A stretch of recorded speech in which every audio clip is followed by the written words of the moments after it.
সব ভাই বাদার মিলে আজকে একসাথে ইফতার করলাম। বন্ধুকে শরবত টেস্ট করলাম চিনি হয়েছে কিনা। বিরিয়ানি প্যাকেট করার সময় লুল পড়ে গেছিল। তো আসসালামু আলাইকুম গাইস, আশা করি সবাই ভালো আছেন। আল্লাহর রহমতে অনেক ভালো আছি। জুম্মা নামাজ পড়ে ঠিকমতো একটা ঘুম দিছিলাম, কিন্তু আমি শান্তিতে ঘুমাইছি। এটা তো বন্ধুদের জীবনে সহ্য হইতো না। সহ্য না করতে পারে আমার একের পর এক কল দিছিল। নাম মতো হতো আমি তো কল ধরি নাই, কিন্তু কল না ধরার কারণে এরা সবাই আমার বাড়ি থেকে নিতে আইছে। বাড়ি থেকে নেওয়ার কারণে একটা আজকে তাদেরকে বিরিয়ানি রান্না করে খাওয়াইতে হইব। এদিকে বাবুসি রেট বেশি বাইরে গেছে। আর এই বছর ইফতার খাইতে খাইতে আমার জীবনটা শেষ হয়ে যাইতাছে। জায়গাটা তো সবাই চিনা, আমাদের নয়কান্দি মোড়ে এত সুন্দর একটা বাগান আছে ফুলে। কোনোভাবে তাদের সামনে হাজির হইলাম। মামা ভালো আছো? আজকের ইফতারের দায়িত্বটা নিয়েছিল সামি মামা, নিবির মামা। তাদের দুই মামাকে আমার অসংখ্য ধন্যবাদ। সব ভাই বাদার মিলে একসাথে সুন্দরভাবে আয়োজন করে দেওয়ার জন্য। ভাই বলতেছে আমার ভিডিওর মধ্যে নাকি মোটা 2000, বাস্তবে চিকন। আসলে কি ভাই আমি চিকন হয়ে গেছি? হইছে, তোমার আর কথা বলতে হইব না ভাইয়া, তুমি গালা বিরিয়ানি রান্না করো। দায়িত্ব যেহেতু একটা পায়ে গেছি, তাদেরকে একটু দৌড়াদৌড়ি করাইতে হইব সন্ধ্যার পরে। মানে যেরকম কষ্ট করে বাড়ি থেকে ঘুমটা ভাঙায় লই আইছো, তোমরাও সন্ধ্যার পরে বিরিয়ানিটা কায়া ভালো রে ভাই একটা দৌড়াদৌড়ি কইরো। কারণ আমার হাতে বিরিয়ানি রে কিসা দেখছেন, আমার বিরিয়ানি রান্নার স্টাইল পানি ডেস্কের মধ্যে রেখে নামাই আলছি। কারণ ইফতারের পর একটু দৌড়াদৌড়ি করতে হইব।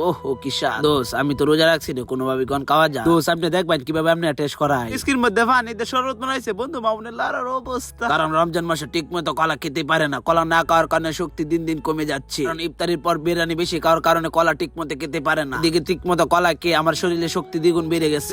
কিভাবে লারা দিতে হয় দেখছো, পানি লুড়বুটিয়ে কিন্তু পানি উঠতো না। আর বন্ধু কলার অবস্থা ইবান গ্যারান্ডা দেখতো কিরম ঠিক আছে। ইসলাম না তোর আগে খাওয়াম টেস্ট করাম, দেখ শরবতটা খাইলো। তারপরে কইবি মিষ্টি কম হইছে, তাইলে চিনি আর একটু দেন যাবো, বুঝছ না? হ্যাঁ কিরম বাল পাকতে আরে কইছি কইবো মিষ্টি কম হইছে, কইছে ঠিক আছে। আর মানে আজকে লস কি গেলাম মিষ্টির দিকে। মা পরে দি বিরিয়ানি হয়ে গেছে, পানি সহ নামানোর পর একটু পরে দি লারা দিতেছে, বিরিয়ানি শুকনো হয়ে গেছে। নিবির মামা প্যাকেট করা শুরু করে দিছে। নিবির মামা, আমি, ইবান, জিয়াদ সবাই মিলে প্যাকেট করা শুরু করে দিছি। সাথে বন্ধু নুরু আছে। দাওয়াতি মেহমান চলে আইছিল আজকের ইফতারে, তারা পার্সোনাল মেহমান ছিল আমাদের। চিন্তা কথাতে দুইটা করে কিভাবে মারবো। পরে যেহেতু ইফতারের সময় হয়ে গেছে, আমরা সকল ভাই বাদার একসাথে হয়ে গেলাম। কবে সবাই একসাথে দেখা হয় তা বলার বাইরে। আমরা সকল ভাই বাদার মিলে একটি গ্রুপ ছবি তুলে নিলাম। আর এখানে কোনো রাজনীতি না ভাই, এটা হলো ভাই বাদার সবাই। আমরা কোনো রাজনীতি টিমের সাথে জড়িত নয়। এখানে যারা আছে আমরা সকলেই সবাই ভাই বাদার। আর অসংখ্য ধন্যবাদ জানাই নিবির মামা আর সামি মামাকে আমাদের সকল ভাই বাদারকে একসাথে করে দেওয়ার জন্য। পরে যেহেতু আমাদের ইফতারের সময় হয়ে গেছে, আমরা সবাই মিলে সবার জায়গাতে বসে পড়তাছি। কারণ ইফতারের অল্প কিছু মিনিট সময় বাকি ছিল। পরে যেহেতু আমরা বড় ভাই বাদার আছে, ইফাত ভাই, মেহেদি ভাই, তারা বলতে তোমরাকে বসে পড়ো, আমরা সব কাজ করতেছি। তারপর তাদের কাছ থেকে জোর করে আমরা কাজের দায়িত্বটা নিলাম। আর আমি তো ক্যামেরাম্যান হিসেবে তাকে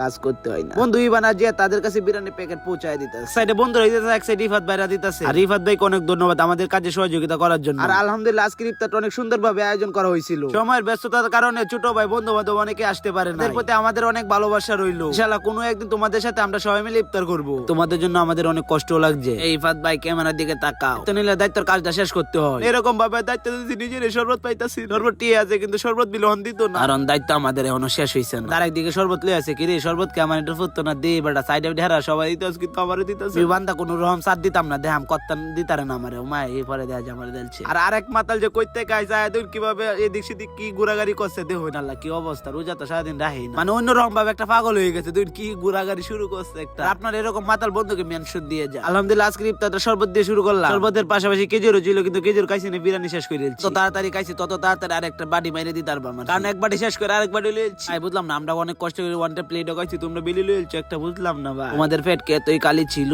তো গাইস আজকের ব্লগটি এই পর্যন্ত। ব্লগটি কিরকম হয়েছে অবশ্যই আপনারা কমেন্ট করে জানাবেন। আর ফেসবুক পেজে ফলো দিয়ে আমার সাথে থাকবেন। পরবর্তী কোনো ব্লগ নিয়ে দেখা হচ্ছে। আল্লাহ হাফেজ।